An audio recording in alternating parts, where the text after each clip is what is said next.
görmüyor mu dayı ya? Görmüyor musun dayı? Oradan iniyoruz. Ya ben görmedim de sen de nasıl geliyor farkında mısın? 30'la geliyor. 30'da geliyor da sağdan bile gelmiyor. Hız sınırı 30. Aldır aldır geliyor. Taşırsız kanuna göre sağ şerit benim dayı.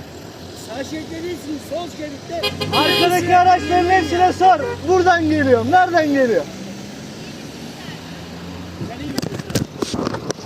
Sağına soluna bakmadan çıkıyor ya.